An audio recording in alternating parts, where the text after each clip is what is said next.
Hey guys, this is a quick tutorial on how to invert the colors of your image in Photoshop. You can see we're going to be working with two files. I have this pencil image and this image created with pen and ink. So I am using Photoshop CS6. If you have CC, the process should be fairly similar. First thing I'm going to do is create a new file, and you can see I'm already set up with this university standard, the width 1920 by 1280 and the resolution at 150 ppi. So I'm going to drop in my pencil image here, place that, and with any image you get from the internet, it's uneditable until we right click on the layer and rasterize that layer. What that does is it takes the image and converts the information there into pixels, which means you can edit it in Photoshop. So to invert the colors here, it's a fairly simple process. Make sure you're on the right layer and then up to the image tab and the adjustments section. Right in the middle here is the invert option, and the shortcut for that is Control-I.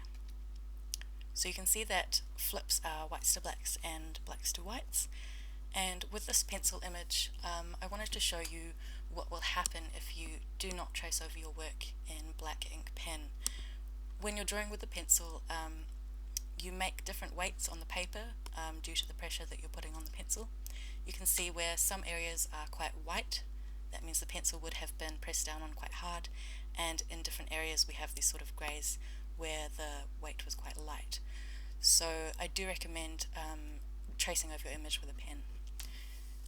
So when I drop in this pen image, we can automatically see, well, not automatically, but we can see the difference in a minute.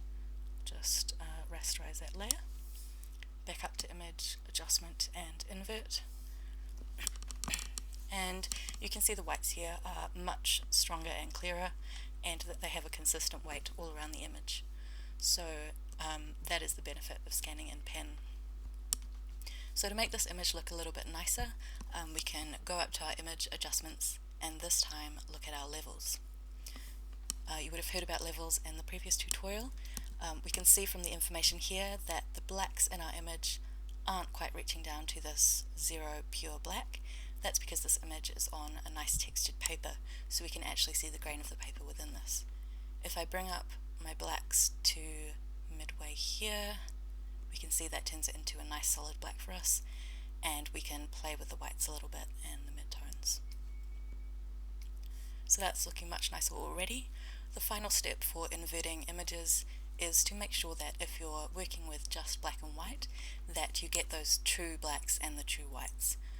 One thing with the university scanners is that sometimes it will automatically scan in color, and this will give you what appears to be white, but it is actually tinged with a different color. So if I just show you with my eyedropper tool, when I select a patch of white here, we can see the difference in this color wheel between the true white at the bottom and the scanner white at the top, which is kind of yellow. So to make sure we are taking out all of that color, we want to desaturate our image. Again, we go up to the image tab, hit adjustments, and right down at the bottom here is a desaturate shortcut. And when I click that, you can see the difference there. It goes straight to this pure white. Again, I'll pop back to what the scanner had, very yellow tinged, and with desaturate we get this nice clean white and black image. So that is all for inverting your images, and I hope that helped.